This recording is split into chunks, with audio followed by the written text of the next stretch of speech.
Hello po, kumusta na po kayo? Welcome back po ulit sa Lutong Pinoy sa Amerika. And for today's video po, tayo po ay magluluto ng Dampa Style Garlic Butter Seafoods. Ito po yung mga kailangan nating sangkap para po sa ating lulutuin for today. Meron po tayo dyan butter, olive oil, salt, black ground pepper, chili powder, paprika, yung ating finely minced garlic, oyster sauce. Ito po yung flavored lime soda na ilalagay po natin, yung maliit lang po. Tapos meron tayong banana ketchup, ang atin pong mussels, so yung tahong, meron tayong shrimp, at saka po yung crawfish. Paki-check nyo na lang po sa description below, lahat po naman kailangan natin sangkap. At sa mga hindi pa po nakasubscribe sa Lutong Pinoy sa Amerika, sana po mag-subscribe na kayo at mag-umpisa na po tayo sa ating pagluluto.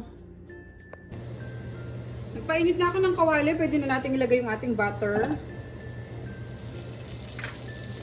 Then isunod agad natin yung ating cooking oil para hindi masunog yung butter natin. Kung wala po kayong olive oil, pwede naman kayong gumamit ng regular lang na cooking oil.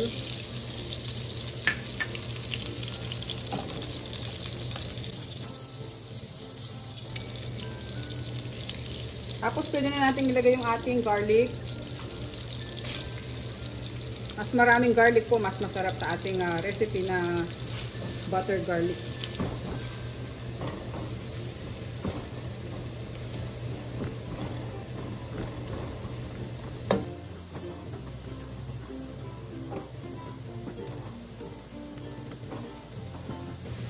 Hayaan muna natin maluto yung ating garlic bago natin ilagay yung mga iba pang sangkap.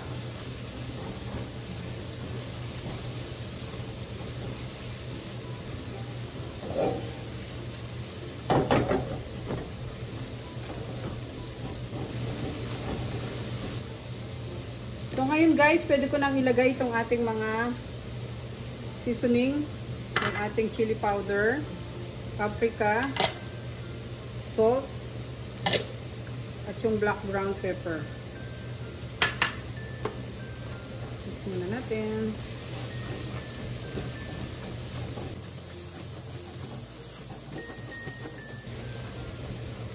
Ngayon pwede natin isunod tong ating ketchup.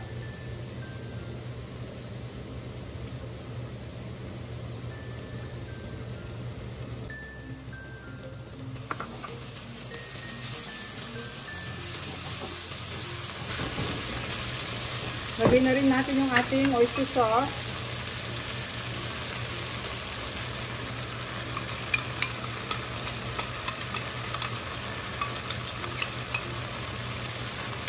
Tapos ilagay na natin yung ating mga seafoods.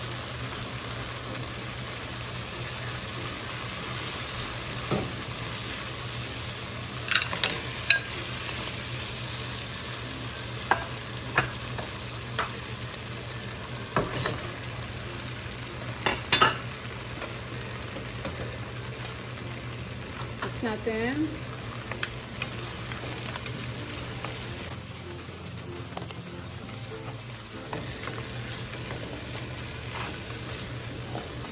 Napakadali lang lutuin ito guys, basta ready na yung mga sangkap nyo, gisa-gisa na lang tayo.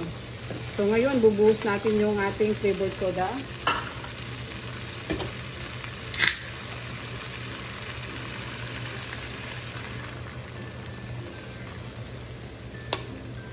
Yan.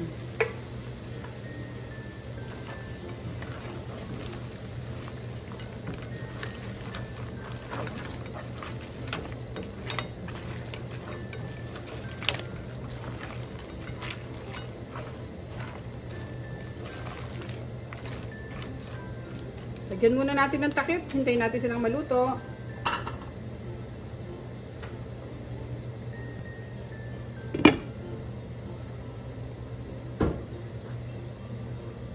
Ngayon guys, kumukulo na siya, pwede natin buksan. Para sa anghang pa natin, maglalagay ako ng chili flakes. Optional lang to, kung ayaw nyo ng maanghang, pwede rin kayong hindi na maglagay. Mix natin.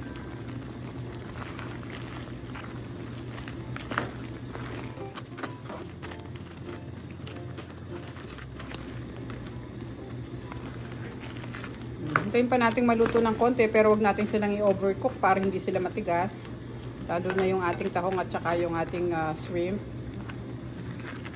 Pakukuluan lang natin siya ng mga 2 minutes na lang. Hindi na natin siya tatakpan.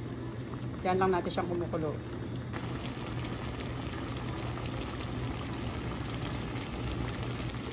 Ngayon guys, luto na tong ating dampa style garlic butter seafoods. Pwede na natin siyang i-off at ilagay na natin siya sa ating serving plate.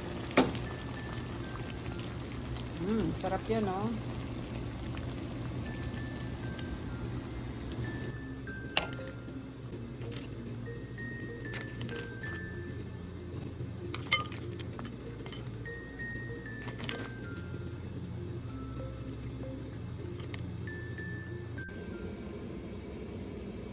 Okay guys, ito na po yung ating recipe for today, ang ating dampa style garlic buttered seafoods. Sana po nagustuhan nyo yung recipe natin ngayon at huwag nyo pong kalimutan mag-subscribe sa Lutong Pinoy sa Amerika. Paki-check nyo po yung other videos namin. Maraming salamat ulit sa panonood guys. Ingat po tayong lahat. God bless po. Pwede po ito sa mga handaan nyo or kahit sa mga gathering nyo lang sa bahay. Thank you so much guys. Sana po magustuhan nyo yung recipe natin ngayon. Thank you so much guys. Ingat po tayong lahat. God bless po.